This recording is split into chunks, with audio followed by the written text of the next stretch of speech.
Hello, everybody. This is the Beef and the Deuce podcast. We are coming to you out of YouTube. Check us out on Twitter X. Always good stuff going on there. We're going to dive into some college game. We're going to do our Buckeye score predictions, and then we're going to get into some more college and then the pros. Beef, what's happening? Well, it's cracking. Happy Thursday. Yeah. Got a big football weekend. Yeah, Buckeyes are back. I hope to actually win it. Well, I did win Indiana. I did pick Indiana last week. That's the one out of like 10. At least 10, yeah. Oh, God. It's a struggle for you. Like I was telling you, I picked Tampa Bay for Monday night. And like my weekend, it just sucks, just sucks. Just straight crap. And I'm thinking, just okay, Tampa Bay's up early. Great for me. And then they weren't. And then it got real ugly real fast. Really ugly, terribly fast. So what a man. And then they just get banged up. Mike Evans goes out. Chris Godwin snaps his leg. And then it's just game over. So hopefully I can redeem myself. I am picking Washington to upset Indiana. And you can laugh at me now. Please go ahead. Yes, please.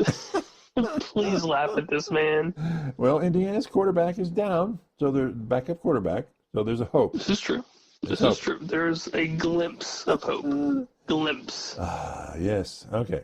So our picks for the Buckeye game are Robert went all out 52-13. Me 38-0. I'm still looking for the shutout. Bob 42-17. I don't like that 17. That's a little high. But then that's a lot of points. Robert's at 13, and then you are at 42-7. And they come pretty consistently. The outlier pretty much is Robert, wouldn't you think? Yeah, and I think with seeing how the Hoosiers scored against Nebraska last week. Yeah, that's what Robert said. Yeah, look at what they did last week. That's kind of. I think the trend is, obviously our offense is better, or it should be. It should be better. But I also see us getting up quick early and then leaning on the run game, which is kind of what we've been doing in some of these blowout games, and just kind of kill the clock, be done with it.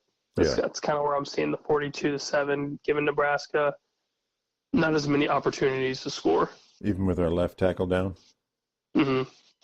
That's a big deal. It's a big deal. He was a good guy. That's a big deal. He was looking second round for sure in that draft. So I'd be curious to see who gets thrown into that backup role and how that running game kind of picks up from that side, and it's Will Howard's blind side. Yeah, so right. That's why you need him. That's a big deal. And Oregon just shut us down on the outside running game. We did okay between tackles and off tackle, but trying to go outside, they were just too fast. The off tackle for Travion is big, and then Quinchon through the tackles, through the gaps is kind of his go-to. So it'd be interesting. It's not really much of a test, I guess, but got to win. It's still a game you have to win. It's a big noon. So the question for you is, based on last week's game, is Nebraska really that bad, or is Indiana really that good? Now, Indiana has the number one scoring offense in the country right now. They are hot as you-know-what. So did Nebraska just have a terribly bad day and not only had the doors but the roof blown off? I think it was more of Indiana just came to play. I think there was a lot more for them to prove. Than national stage. Just a big home game against Nebraska, who's a one-loss Nebraska team at the time. Right. I think there was more of them showing like this is for real. I think it's their coach. I think Cignetti's just dominant. I think he's genius. Yeah. You think he's coach of the year Big Ten? If they make it to the CFP, which is very, very possible, I think he should win. Yeah. Nobody had Indiana anywhere close to the top of the Big Ten, let alone middle of the pack. Right. Yeah. And these guys are insane right now. It's kind of weird because last time or a couple times ago, we were talking about who was the fourth best team in the Big Ten, And we were coming to the conclusion, well, it looks like it's Indiana. Mm-hmm. And now I'm seeing from the national media, they're saying it's Indiana for sure. Yeah, I mean, you've got Joel Klatt putting them in the top 10. Yeah, well, good for Joel. I don't know. I don't think top 10, but I think they're very close. I think they're right where they should be, and if they win another game good outright, then okay. I'd be very curious to see how they go up against our Buckeyes. Yeah. That's going to be a very telling game for them. Not as much as us, but I think for them that's big. But as we've looked and we've commented before, that might be, if they lose to Ohio State, that might be their only loss of the regular season. I think so. I truly believe that will be the only loss. 11 because everybody else on their schedule, it's very meh. Yeah, 11-1 Indiana. That's just like a foreign language or something. It's like no. Like you said, since Nam. Yeah, since Nam for sure. Since Nam. I mean, because you have Washington this week, at Michigan State the week after. Yeah. Home for Michigan at the Shoe in late November. Yeah. And at the end of the month they play Purdue. Which is nothing. Purdue is worse than garbage. That's crap. Yeah. That's a skid mark in your underpants. So the only truly tough games that should be tough. I think this week and then Buckeyes. Yeah, I don't really think Washington will be that tough. Well, we disagree on that one, but okay. But I think obviously the Buckeye game is big. Yeah. Michigan can't find a passing game and hit him in the face. So no. What do you think the odds are that Michigan struggles to get to 7-5 or doesn't? I think it's very possible that they don't. Yeah. Wow. I would assume they could beat Michigan State, but at this point, who knows? They're both at 4-3 right now. Whew. Michigan is getting better as the year goes on. I don't think you can say that about. I'm saying Michigan State's getting better. I don't think you can say that about Michigan. Well, no, Michigan just continues to get worse. Yeah. I highly doubt they're beating Oregon. They're not beating Indiana at this point. Mm-hmm. They might beat Northwestern, maybe. Yeah. And then I don't see them being the Buckeyes. Yeah. Yep. It's a struggle, a very surprising struggle. So is the while we're in the Big Ten life here, what are your thoughts on Penn State versus Wisconsin this weekend as a trap game for Penn State leading up to the Buckeyes next week? I don't think so. I'm starting to think it is. You really think Penn State can lose? Wisconsin's coming on. They're coming on strong. Yeah, I think so. And I think a 5-2 Wisconsin team under Fickle is impressive. The Wisconsin or the USC game last month just kind of got away from them. Yeah. And then they just got completely destroyed by Bama, which was expected. Yeah. But the last three are, they're putting up serious points, but they're not playing great teams, but 3 in a row is 3 in a row. You put up a 50 bomb against a D1 program. That's pretty good. Yeah. 52-6 Purdue, 42-7 Rutgers, which is a pretty decent Rutgers team. Mm-hmm. And you held Northwestern to 3 points. Yeah. Away, which, you play any away game, it's not the easiest in the world. Northwestern's bad, but. Yeah, well, yeah. But yeah, they're picking up a pretty decent run game.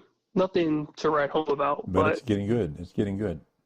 It's getting better. Mm-hmm. So, and then obviously the game against Rutgers, as long as you play somewhat turnoverless football and you establish the running game, which is what Fickle wants to do. And they are not doing turnovers. They're really good at that right now. Yes. So for Wisconsin, just do the same thing with Penn State. Run the ball well. Kill the clock. Control time of possession. Don't give Penn State a bunch of time to score. Mm-hmm. And as long as that happens and Penn State is, taking the time to establish some sort of offense, that's great for you. That's great for Fickle and the Badgers. So, I think time of possession is kind of their key to victory is that. Just run the ball, kill the clock, wear down their defense, make it a kind of an ugly football game. Keep it close into the fourth quarter. Yep. And I think if you keep it close, And I think the better rushing team for that matchup probably wins that game. Yeah, are both teams pretty much running dominant? I think in Wisconsin. I would say so. I think, I would say Penn State would like kind of a higher octane offense, especially with Drew Aller, but that hasn't really been the case. I mean, right. Nick Singleton's been a pretty established back for Penn State. But I feel like Drew Aller kind of has his days where he'll take over the game, similar to what he did with USC. Threw for almost 400 yards. Granted, the game went to OT, but but everything else, it's 2 to 250 passing, a score, no turnovers. Which I feel like is kind of where James Franklin kind of wants to lean on more is the rushing attack. Right. Get Singleton between the tackles, outside the tackles, and just, similar to what we said with Wisconsin, control the time of possession, establish the ground game, open up the play action. And give Drew Aller enough time to, obviously, to pass the ball, but kind of limits the opportunity for, a turnover, which is why Drew Aller has very, very little turnovers in his time at Penn State. Yeah. They're very simple. It's a very simple passing offense. So I think for them, it's going to be the same X factor is to do the same thing. Run the ball, kill the clock, keep it close, and then kind of break it open towards the end of the game. Because historically, you look at Franklin, he doesn't lose to anybody in the Big Ten other than Ohio State and Michigan, right? Yep. So I don't know that they'll be looking past Wisconsin. Do you? It's tough to say. I don't think Franklin will, but I could see the players looking forward to the bigger game, which is usually how you lose. It's typically what happens. Yeah. Is it's not like they don't know who's next week. Right. Everyone knows what's after this weekend. Right. Because tomorrow or Saturday they're going to go into Wisconsin, and it's going to be a night game. So they'll be familiar with the night game. It's going to be a night game in Penn State. Oh yeah, big time on NBC too. Yep. Big game. Yep. Could be good. I mean, playing in old Badger Land, it's not easy. Yep. Especially a night game, that atmosphere, and you're a top 5 ranked team going into a very hostile environment. Yep. That's not easy for anybody. I don't care who you are. Right. I mean, that'd be a relatively tough game for the Buckeyes. So I mean, solely because it's a night game in not so comfortable territory. Yeah, and the Buckeyes got to learn to win the line of scrimmage. It just really bugs me. Yes, on both sides. Yeah. You need to pressure the quarterback on the opposing side, and you need to dictate the line when you're on offense. Right. You want to control that entire area so you can do whatever you want on offense. And it's a very hit and miss. Yeah. You have some good possessions, and then you have some where you're like, well, where did all of this go? Right. It's a big head scratcher. And then now, Will Howard's blind side's gone for the year. Simmons is gone. So what do you do? Who's the next man up? How's that going to look?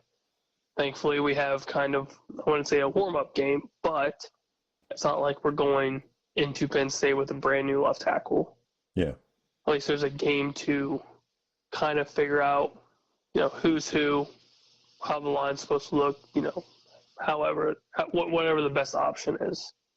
So obviously Nebraska is not Oregon, but what's Knowles going to do to try to rectify the problems that we saw again with Oregon with our defense? Secondary was killed. Well, let's hope that we establish some sort of pass rush. Yeah. I feel like if anything, I think that's priority one. Just get to Dylan Raiola. Pressure him, get him outside of the pocket, or just make him feel uncomfortable at the very least. Yeah. At least establish something, some sort of pressure. Because Dylan Gabriel had forever and a day. Man, it's embarrassing. And he pieced us apart. Yeah. Absolutely destroyed that secondary. Yeah.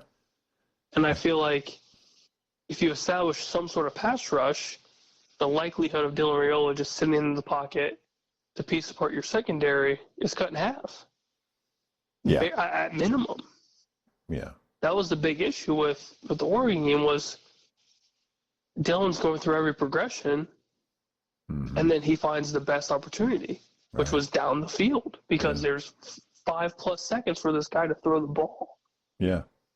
I mean, you can't find a top corner in the nation that's going to be able to stick with a top-tier D1 receiver for more than, 5-6 seconds. I mean, that's an entire route down the field. Yeah. Yeah. So I think that's priority one. And then obviously after that it is what kind of coverage or like I feel like man coverage against Nebraska is probably going to be more beneficial. But against Oregon, if man coverage isn't working or the zone coverage isn't working, like what's the next best thing? Right. But I think with the Oregon game, they matched up very, very similar to our guys. They're an elite team. So I think it was just one of those that it was their day. Yeah. Yeah. So, and we still only lost by a point, which, I mean, we make it seem like they lost by double digits. Yeah. Yeah. But yeah, Oregon's a damn good team. I don't think Nebraska's anywhere close to that kind of program. But I think pass rush is more priority. Because then after that, if a deep ball is completed or there's a broken down play somewhere in the backfield, that's just on the secondary players, or just lack of awareness, however you want to put it. Yeah. But I think pass rush is definitely, at least in my opinion, that's kind of the issue that I've been seeing most of the season. All right. So, LSU, Texas A&M, both teams lost their first game of the season, and then they haven't lost since.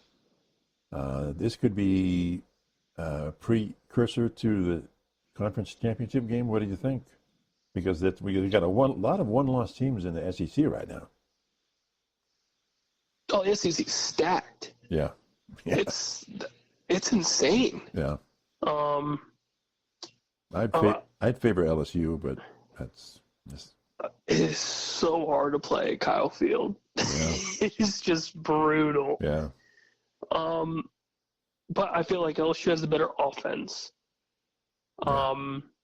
Especially after kind of what we saw in the beginning of the season with USC.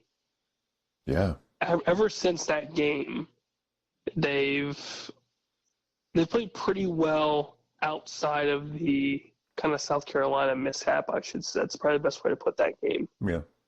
And then obviously the Ole Miss game should have been that makes sense. Yeah. 2 top 15 programs. Right. Ole Miss isn't a terrible team. They're obviously going through the rough patch now, but right. Yeah, I think LSU has a better offense, but the atmosphere of good old Aggie land is just it's brutal. And it's a night game. It's going to be even more brutal. Yeah, it'll be great. I think LSU. I'm going to go with the quarterbacks and say LSU has a better quarterback. Yeah, I think offense-wise, it's probably going to win that game. More so than defense. I don't think either defensive.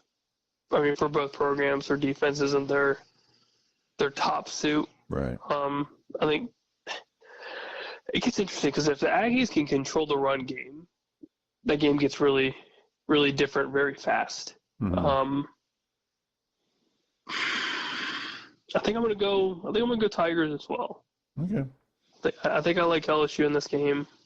I think quarterback play is going to be pretty key for both programs who can establish that passing game. Because, I mean, both running attacks are pretty solid.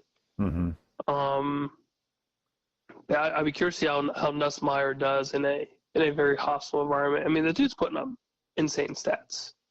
Yeah. I think he's got over, 2,200 yards passing, 18-6 touchdown interception ratio, which is pretty good. It's pretty solid. I would favor LSU's offense over kind of the Aggie defense. Yeah. And see, I mean, it's kind of an upset, even though the rankings don't say as much. But the line is 1 point. Texas A&M by 1 point, so that's nothing. Yeah. especially when it was your home game. So yeah, this is gonna be a good game. It's gonna be a tough one to kind of go back and forth on. Watch the Penn State game and then obviously that game. So I forget who Alabama is playing this weekend, but I pity Missouri. I pity the Missouri Tigers.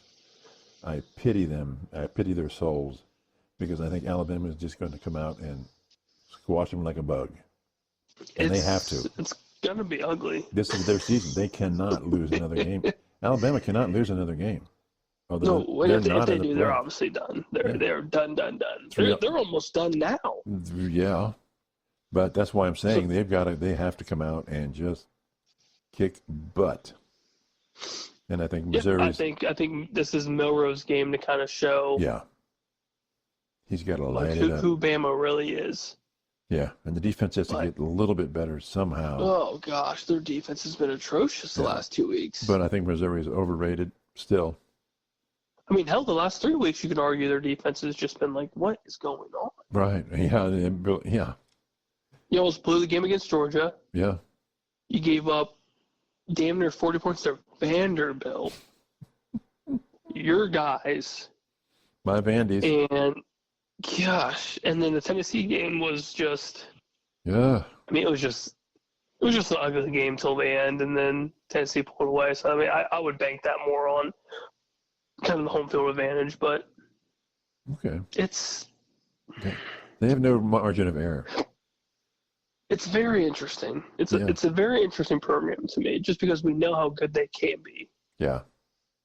How solid Jalen Milroe is. Yeah. And then it just kind of goes to crap. Yeah. It's very, very strange. We're not like the Saban era didn't really have that, if at all. No, I think when did Saban? Because I think the last time they had 3 losses was 2010-ish or something like that.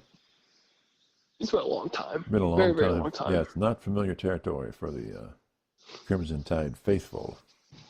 Yeah, but I'd be curious to see how Kalen DeBoer kind of fixes this mess that has been the last couple weeks. All right.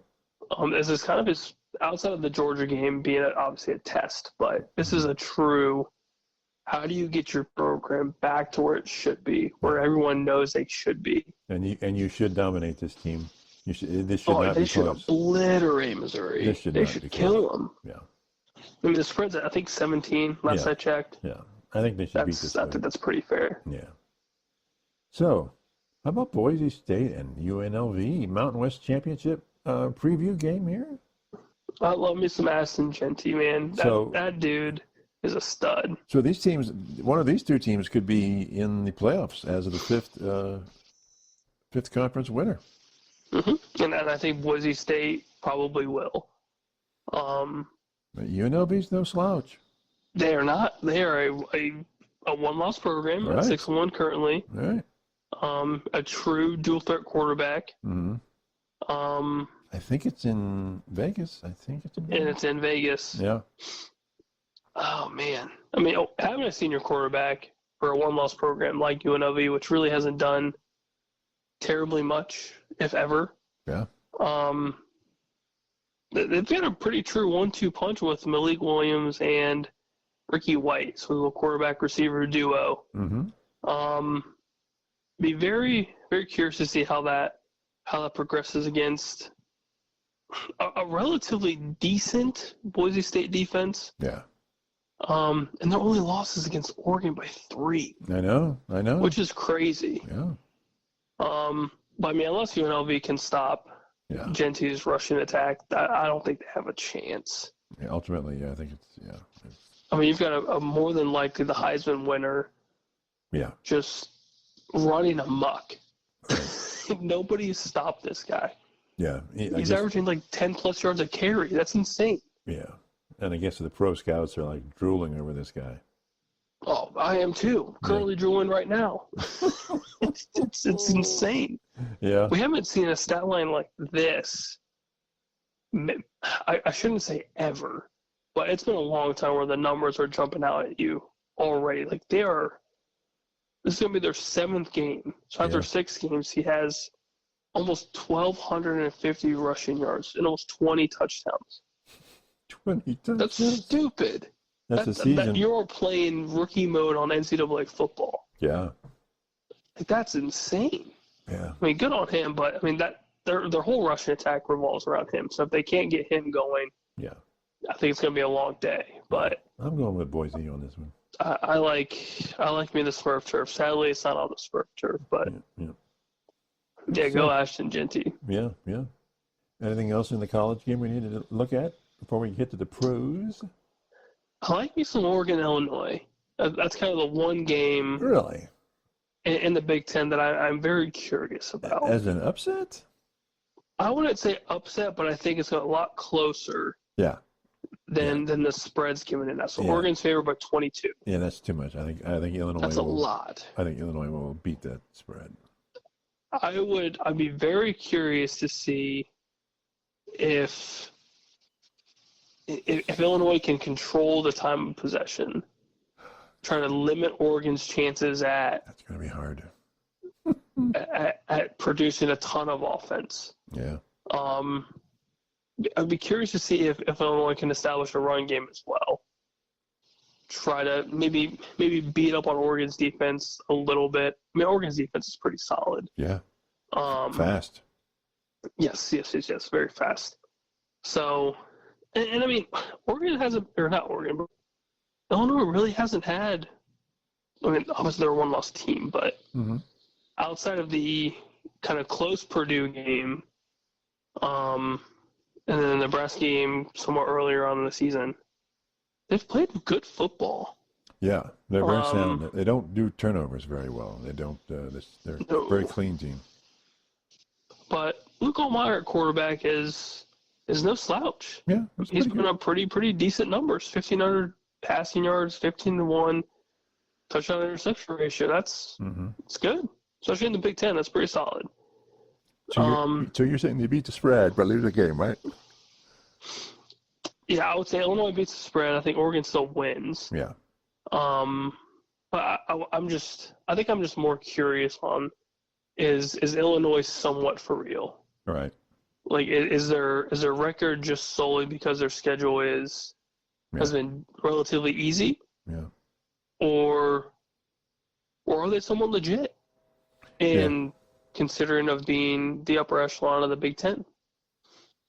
I mean, they're a 20th ranked team, which is nothing to really bat an eye on, but it's a tough game to go, obviously, into Eugene to win. But if they can at least cover the spread, I feel like that's a kind of a moral victory for them. Yeah. It seems like the Big Ten has this group that's Nebraska, definitely Indiana, Illinois, and I don't know who else, that's sort of in that second group of there's the top three and the next three. And I don't know about it after that, but would you say that trio is probably in the next 4, 5, and 6? So if you're ranking in the Big Ten? Yeah, I'd say so. Yeah. Yeah, I think eventually the top teams are just gonna kind of separate themselves a little bit. The Penn States, the Oregons, the Buckeyes. But yeah, like you said, the 4, 5, 6 teams, the Indiana, Illinois, and then take your pick on who number 6 is going to be right now. I'm going Nebraska. But yeah, those teams are kind of, I feel like they're way behind the top 3. So where would you put, if Wisconsin wins this game, where do you put Wisconsin? And are they bumping? You could squeak them into the 5 or 6. Yeah. I feel like that would be pretty fair. And then if all hell breaks loose and Illinois has one of the upsets of the year, good God. That's how the season's been going. I know. Is there any, do you have an upset prediction here? I'm gonna just take it. I'll take the good old Fighting Illini. Okay. Screw it. Okay. Let's get weird with it. You're going Illini. I'm taking Washington. Yeah. Okay. Yeah. I mean, the way the season has gone, I see these massive money lines, like these underdogs at like plus 1,000. Yeah. I mean, we saw Kennesaw State had no wins and they beat undefeated Liberty. Like, obviously I'm not watching, that level of football, but you look at the records, and then you obviously look at the spreads and the odds or whatever else. Like, you just look at those odds alone, like, that's not right. Right. This team was favored to lose by like 23-something points, and they squeaked out a 3-point win. Yeah. That's amazing. So, I mean, that's just kind of the season that's kind of been thrown in our face. Do you think the SEC is sort of like, not from, people would joke and say yes, but it's sort of getting to be like professional football, in that the undefeated season, not to be a thing of the past, but not any team, but the top tier of teams can beat anybody on a given week, depending on circumstances. It's starting to seem that way. Alabama, especially and Vandy, the way that the top, like you said, the top 6, maybe even the top 7 of the SEC, they eventually they're just going to beat up on one another. Right. Just with the SEC schedule coming out, right? Obviously now, it's going to be very, very interesting to see who comes out on top. Yeah. Especially with Texas now losing. Yeah. It's kind of sort of wide open. Yeah. There's no undefeated teams. Yeah. Yeah, outside of A&M in conference. Yeah. Right. But yeah, it's kind of a bloodbath in the SEC.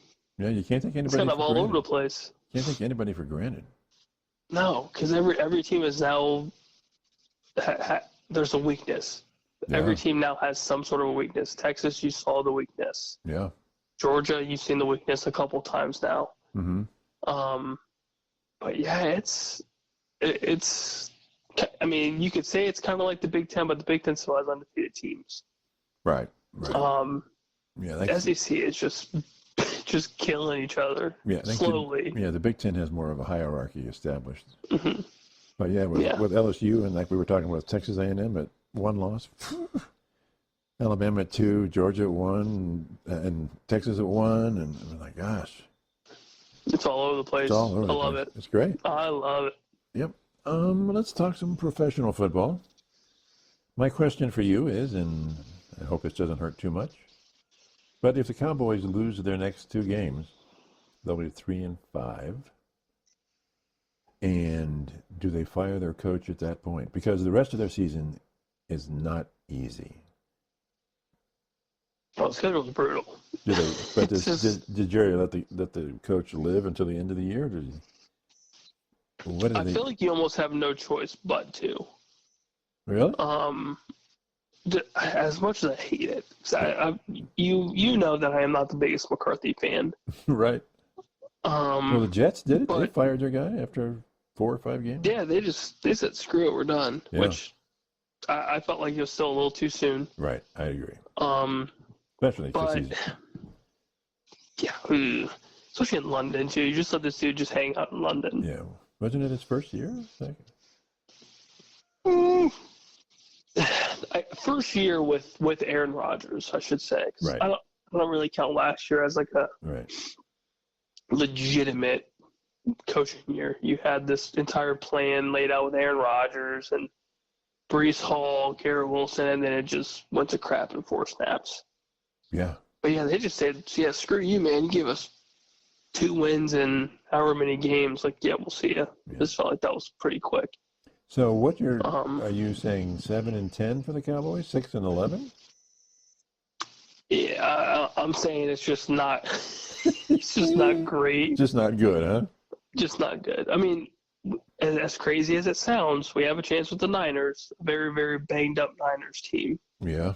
That just lost Brandon Ayuk to torn ACL. So that gives us something.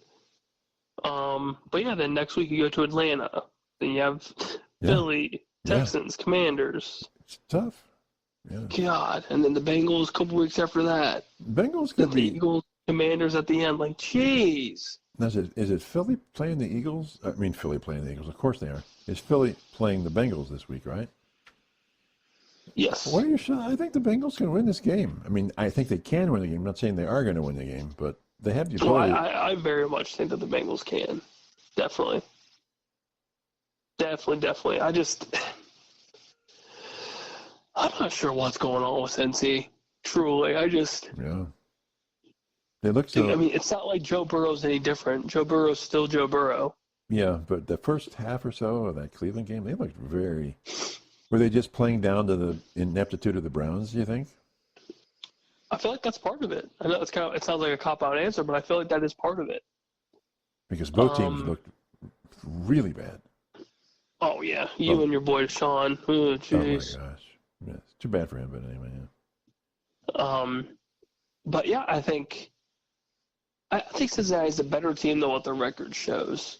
Yeah. There's some close games. I mean, in high-scoring games, they can put the points on the board. I mean, you saw what they did against Kansas City. Right.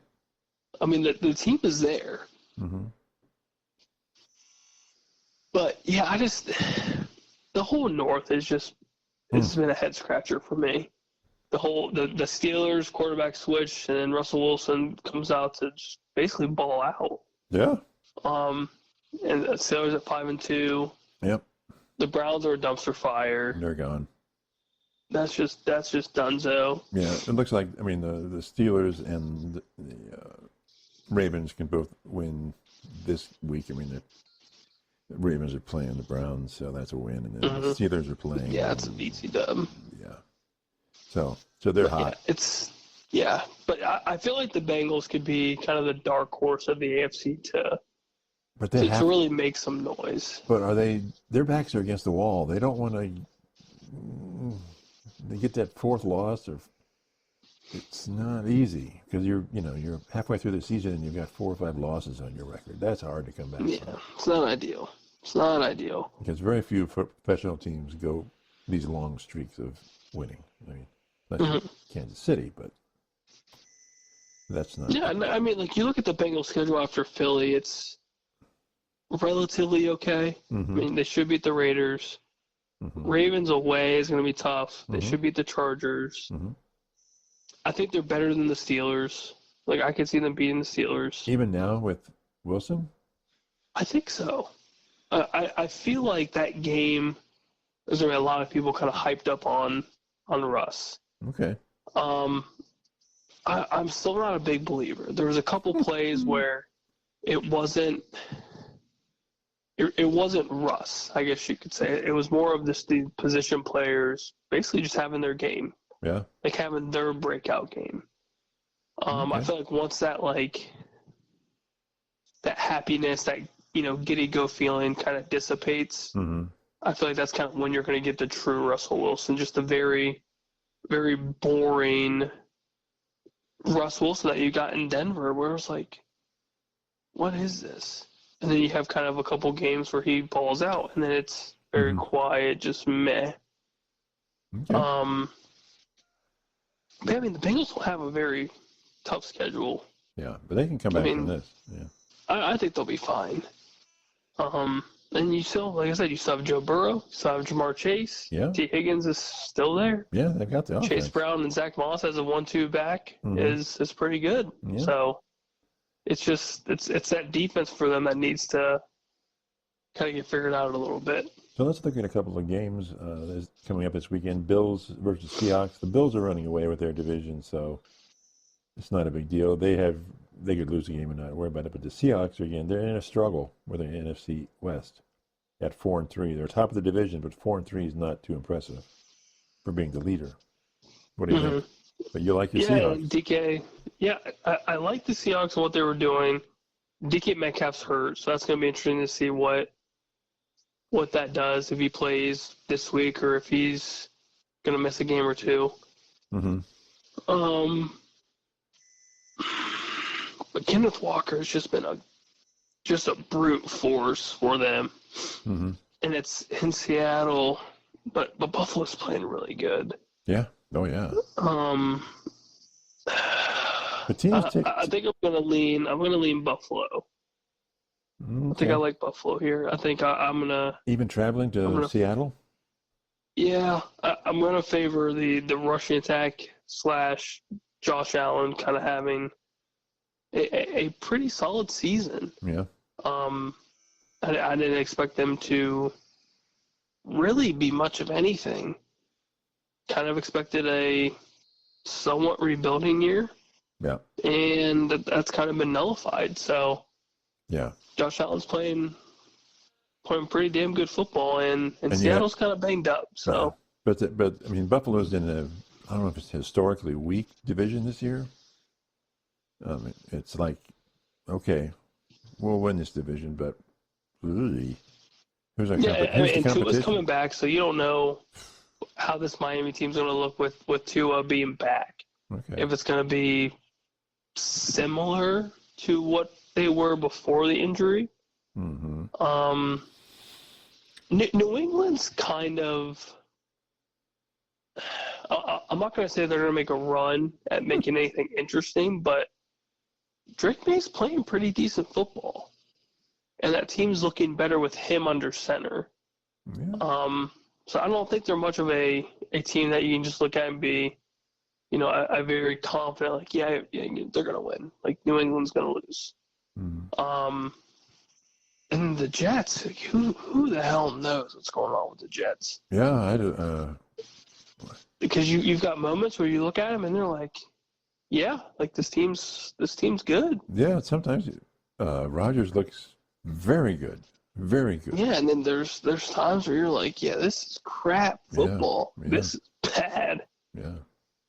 But yeah, I mean, Buffalo right now is definitely the favorite, and they look the part too. It's not just like, crappy matchups and they look like these games that they should win. Like, they actually look legitimate. They look like they should be there. Yeah.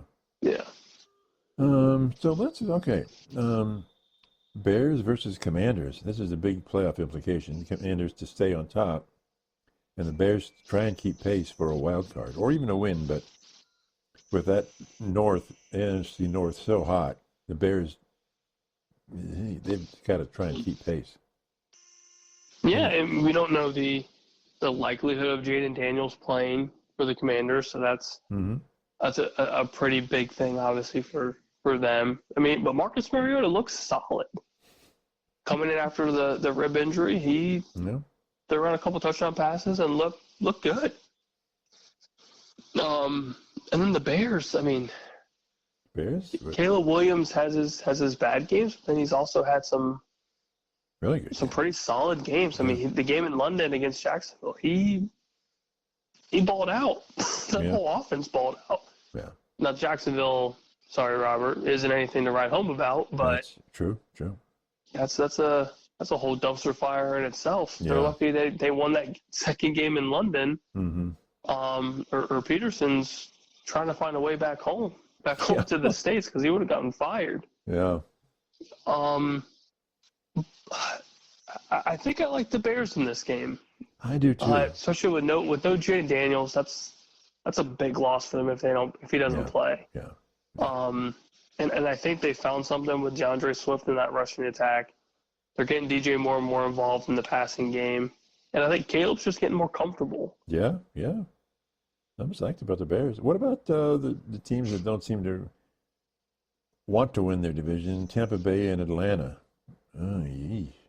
Oh, boy, especially with Tampa's injuries. Yeah. Godwin's done. Yeah. Evans is out until after their bye week, so they've got a couple weeks without him.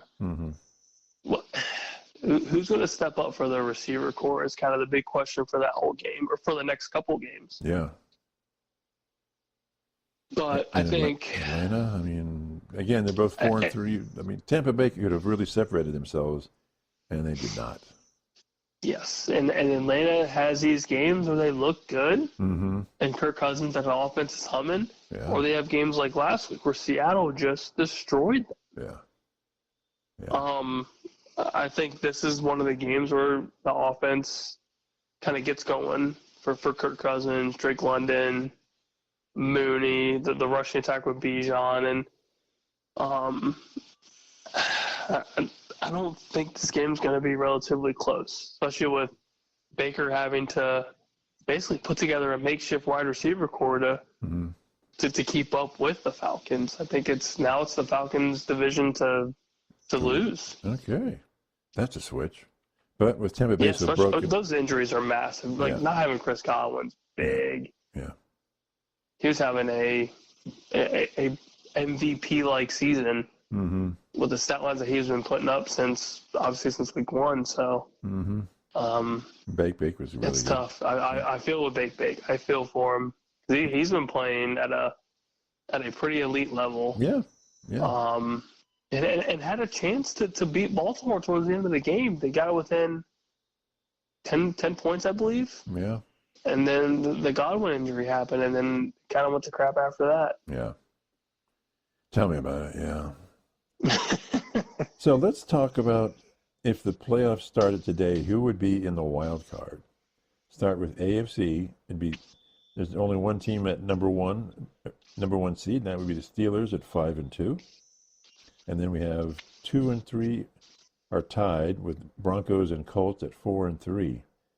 And the rest of the teams are just in a murk below that somewhere. So it's Steelers, Broncos, Colts. How do you feel about that?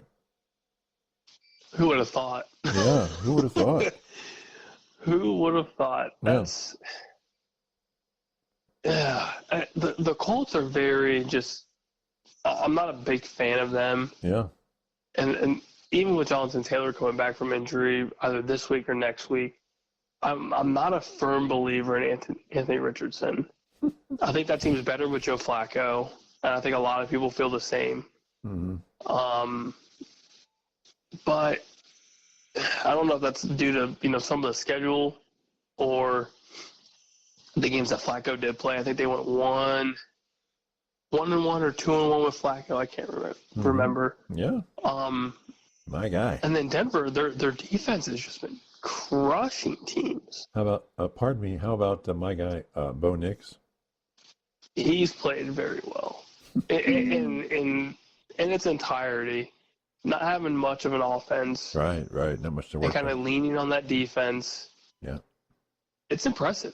Yeah. I know some people probably don't think that team is impressive, but you go from the team last year that was just trash. Kind of crap. Kind of crap. Kind of crap. That's more polite than what I said. Good. And then a team this year where it was like, yeah, you're going to need a year or two to kind of get Bo Nix used to the system. Who knows what Sean Payton's going to do? Right. And then this defense comes out of left field, and that front seven has just been crushing teams. Yeah. I mean, you saw the game with New Orleans where they just obliterated Spencer Rattler. Yeah. Completely shut down Alvin Kamara. Yeah, when you do that, you're doing something impressive. So, I mean, just that game alone was like, oh, okay, this team might be somewhat for real. Yeah. Steelers, Broncos, Colts, that's kind of weird, but hey, that's the record you look right at now. The Steelers, you're like, what the hell? Yeah, 5-2. So, NFC. Yeah, it's interesting. NFC. This is the land of the NFC North. Vikings will be the number 1 seed at 5-1. Packers, number 2, come at 5-2. Eagles and Bears would be fighting for the 3rd spot at 4-2. But there's some teams lurking right below that. But now these teams seem more likely than the AFC teams. Yeah, at least that makes sense. Yeah, then you go, okay, the Packers, the Vikings, the Eagles, the Bears. Yeah, not the Bears would be the new one on the block, but Vikings and Packers, definitely see that. Yeah, I mean, you have a head coach in Kevin O'Connell that you could argue as coach of the year with what he's done with Minnesota and Sam Darnold. Yeah. And then, obviously, the Packers fiasco with Jordan Love getting hurt, throwing in Malik Willis, who goes, I believe, 2-0. Yeah. In his 2 starts. Yeah. And then now the Packers are kind of back. Yeah. And the Eagles so are it's interesting. The Eagles are sort of, would you say the Eagles are struggling at 4-2? Or? Yeah, I think that's probably the best way to put it. It's a very ugly 4-2. Yeah. I mean, they squeaked out a win against your Brownies. I mean, literally squeaked out a win. But yeah, that offense and whatever's going on with Nick Sirianni and just the franchise in general, It just doesn't seem comfortable. Yeah, it almost seems tense. Yeah. And I think the win against the Giants, just completely destroying them, was, I think, a little bit helpful for that, just to get a good win under their belt. But they should have like a convincing win. But yeah, they should have destroyed them, and they did. Yeah, they did. But I think this game with Cincinnati is going to be telling. Interesting game, I think. I think it could be lighting up the scoreboard. Yes. I mean, the over-under right now is 48.5. I think it goes well above that. Yeah. Especially if Cincinnati gets hot early. Yeah. I think, and it's in Cincy. Yeah. Yeah, I think it's not going to be crappy Ohio weather. Like, it's going to be decent. Yeah, decent. Football weather. Oh yeah, it's football weather, but not yet. We're getting close. Getting very, very close. So how do you when you look at this Vikings, Packers, Eagles, Bears, from a record standpoint, does that surprise you, or?